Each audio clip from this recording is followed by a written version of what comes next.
really kind of destroys a lot of people's, ideas. They have certain ideas about things, and the Bible, boy, it'll just boom. Here in Ecclesiastes chapter 7, verse 8, it says, "Better is the end of a thing than the beginning." Now, usually when you're starting something, you're really excited. You're pumped. You're like, yeah, man, we're going to do this, But the wise man said, better is the end of a thing. In other words, the effectiveness of what you've decided to do is going to be proven by what comes out of it. There's a lot of people who have started things and never ended it, never finished it. And so it's better to finish something. And better is the end of a thing than the beginning thereof, and the patient in spirit is better than the proud in spirit.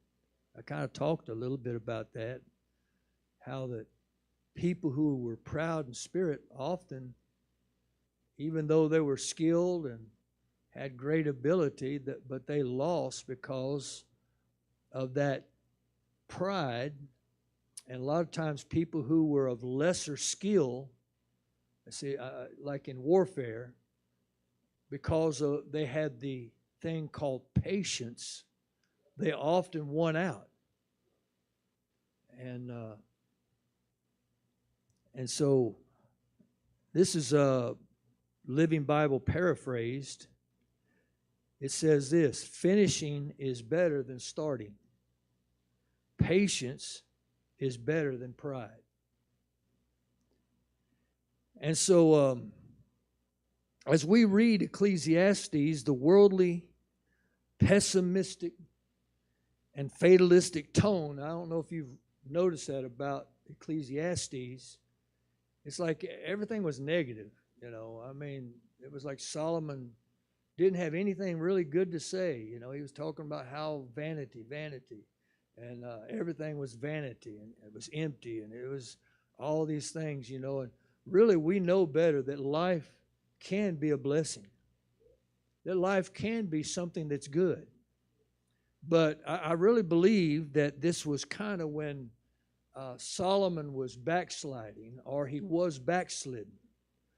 And so I think that was what was being written here. But yet a lot of God's truth would still come through him, even though he was really kind of pessimistic. And it's generally assumed, however, that in the end, it's generally understood by theologians that Solomon somehow repented and got his life right before he passed away. And all I can say is thank God for the goodness of God.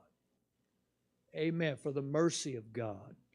I believe, if anything, I think my pastor, Brother Bill John, he said that Solomon would be saved for David's sake. David had served the Lord in such a way, and God was so moved by David that it put David in a place with God that he could somehow intercede for those that he loved. And Solomon was one of those that he loved dearly. And like I said, I don't really understand, but that's just speculation. We'll have to wait to get to heaven to find out how it all panned out. But even when a person is in poor spiritual condition, they can sense the